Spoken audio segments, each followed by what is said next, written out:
Ever wondered why your option premium suddenly jump or crash even when the price stays completely flat?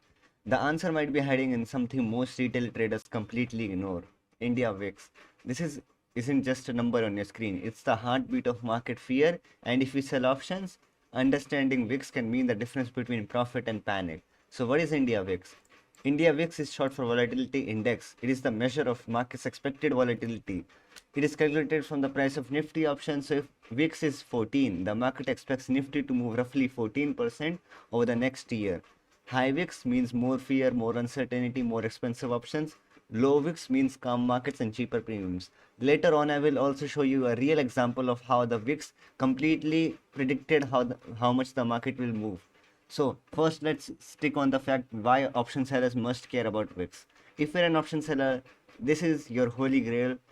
When VIX is high, premiums explode. That's when selling makes more sense because market is overpricing risk. Okay, that's the keyword. It's overpricing risk.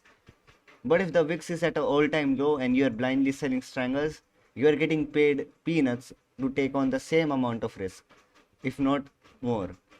VIX affects Vega. When VIX drops after you sell options, you make profit from a volatility crash, even if the price does nothing. But if VIX spikes, your sold options can go deep into loss.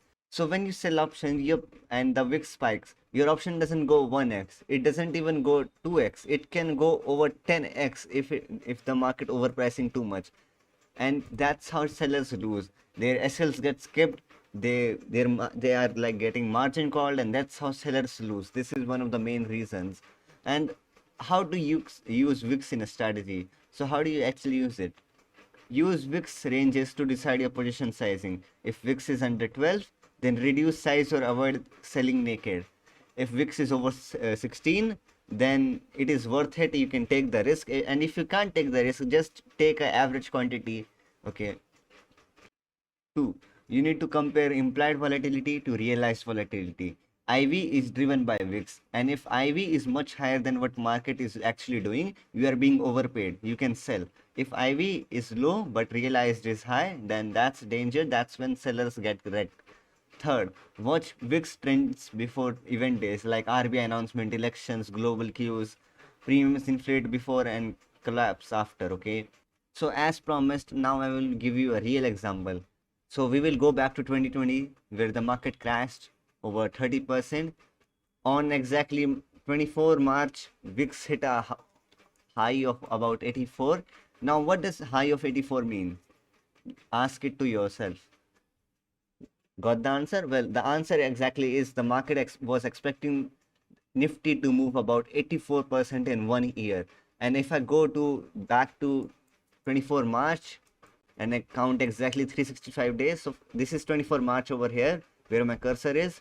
So from here to 365 days, which is over here. So about there here.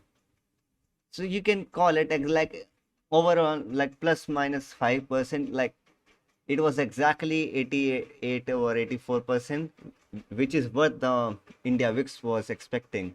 Even a year later, the India VIX was 84 on 24 March. On 24 March, which is over here. After that, it fell to over 27, 25. But the market still did the returns that it promised. It still moved up 84%. And now you might say it was like an exception. Well, no, not really. Even on June 4th, the same thing happened. And like other market crashes, like during the Russia-Ukraine war on like this time, like 24 Feb, the same thing happened. And even in 2008, the same thing happened. So yeah, VIX is really good at predicting what can happen in 1 year. Like VIX never tells you the direction the market will move. It will tell you how much it will move. And now at the end, I also want to remind you, this is just the surface of the stock market. There is a lot of things. There are Greeks people don't even know existed. There are Greeks such as Zoma, Vena, okay, Charm and Speed, etc. These are the third order Greeks. People don't even know that these exist. And I will be making a video on them. So if you are a quantitative student or just curious about the markets, then you can watch me. And that's basically all for today. And I'll see you guys tomorrow.